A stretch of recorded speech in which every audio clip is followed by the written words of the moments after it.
What's up, bro, and welcome back to another video. My name's Miles. I'm a 23-year-old full-time online arbitrage seller, about 1.9 million in sales the last 12 months. This is what I talk about on my channel. I help people 3 times a week, 3 videos a week, talking about how to buy discounted and undervalued online product from big sites like Walmart.com, Target.com, Nike.com, that kind of site, and sell those products for a profit through Amazon. And in this video, I get tons of questions. Pretty much the most common question is, how do you find online arbitrage products, right?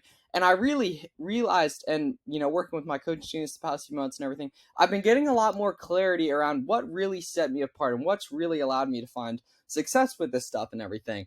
And some of that comes back to finding hidden online arbitrage products, right? Stuff that isn't necessarily seen by everyone, and that creates a lack of competition and longevity on stuff, right? I don't love buying from sites like Walmart.com where they don't have a ton of sales. It's just like the price is the price. There's no coupons. There's no way to manufacture any margin. There's no rewards programs or anything like that. There's not as much cash back.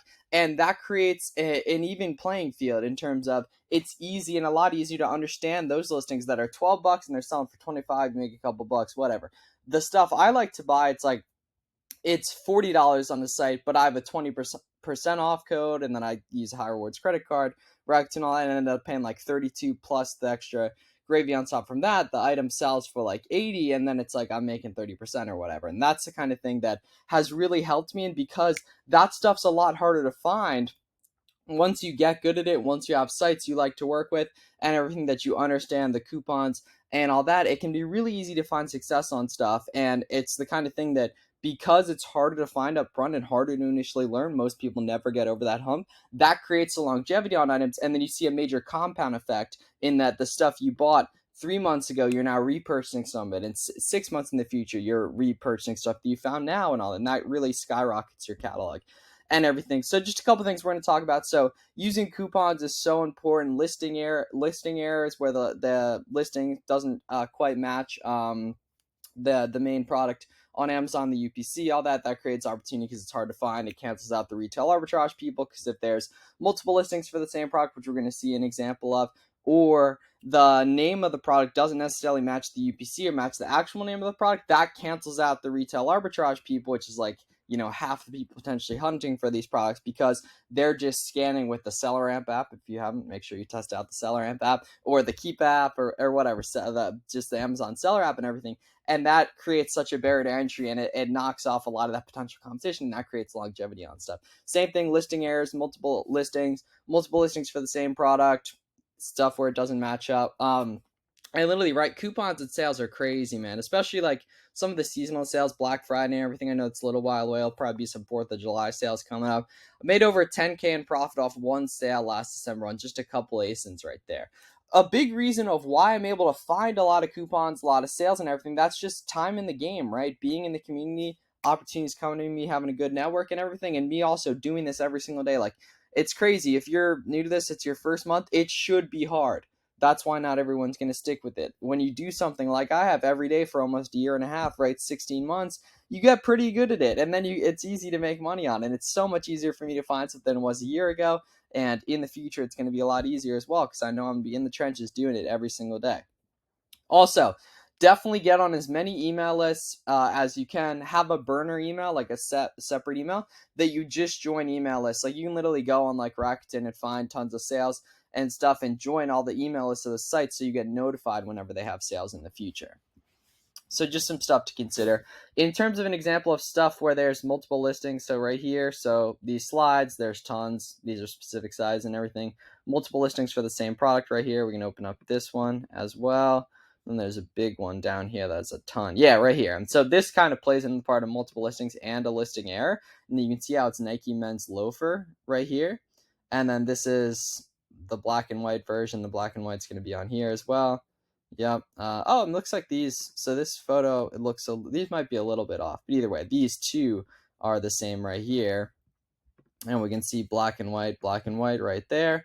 And then we have, you see, you got navy, black and white here, midnight navy, black, white, noir right there. And the Keepa can be a little confusing for beginners, but you want to be buying stuff that's confusing for beginners, because that creates longevity, creates lack of competition on stuff right here. So we have multiple listings for the same product. I get a DM probably once a week talking about that, and my response is make money on both of them if you can, right? This is kind of example where like the rank is far too low on this. But I think there's even a third big one on here. Yeah, okay. So here we go. So 6,000 ratings, and this one has 41,000 right here. So now there's two big ones on here that all have the same, right? So that's 41,000 ratings, and then this one has, right, 6,000 ratings, and it's the same listings, the same products right here. It's these Just Do It Benassi slides right here, and we literally white and black, same thing. And we check the market's going to be different on some of these sizes because naturally only so many people are going to be able to find them.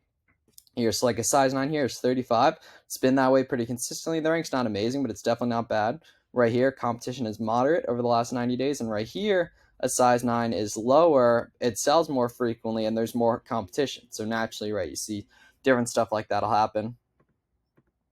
Come in and check in right here. This is an example right here of when a listing will have a different name than what it necessarily is. Like these are obviously not just called like Nike men's gymnastic shoes right here, but if I move myself up here, we can pull this UPC right here from SellerAmp, get a free trial if you haven't already, plug that into Google here, and then go to shopping. And now we can get a crack at finding this product here, and it just inverts me. Someone in the comments let me know last time why that happened, so I appreciate it. And then, right, so 160, so we want to pay like 95 or 100 or whatever. So we might not be able to find these profitably, but what I am going to do is I'm going to dig and open up here and see if any of these have coupons. 160. It's like 25. Sometimes Champs will have a 25% off. These guys have a 10% off email coupon. Make sure you set that up. Finish Line normally has sales, but I just find from Rakuten back in the day.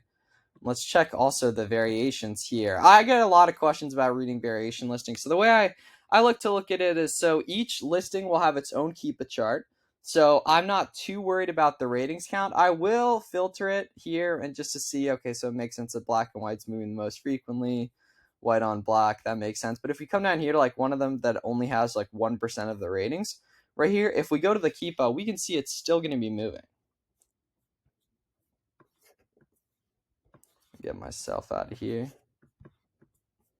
See, like there's still price action on the Keepa, and there's a lot lower a lot lower competition as well than some of the other stuff we looked at so far. So what I do like to do is I'll come here and filter title to group all of them together and then get a vibe of the price action while also referencing the rating count to make sure it's like over 1% here.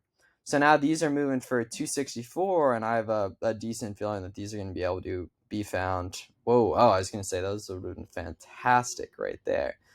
So 160, I think that ends up being profitable right there. And these don't sell super often, so we can see from this Keepa, but you would make money. So here's a little free lead right there. 160, don't mind if I do. See if you can coupon that down like 145, 150, 145 with sales tag. We'll call it 150 right there. Don't mind if I do. It's some free game right there. Go check those out.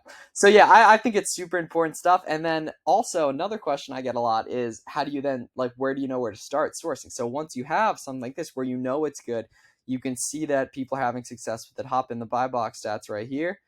Go to 180, we can see that people are merch filling it, right? They have review counts, all that. Then I'd go in SellerAmp right here, our tool, and open up these.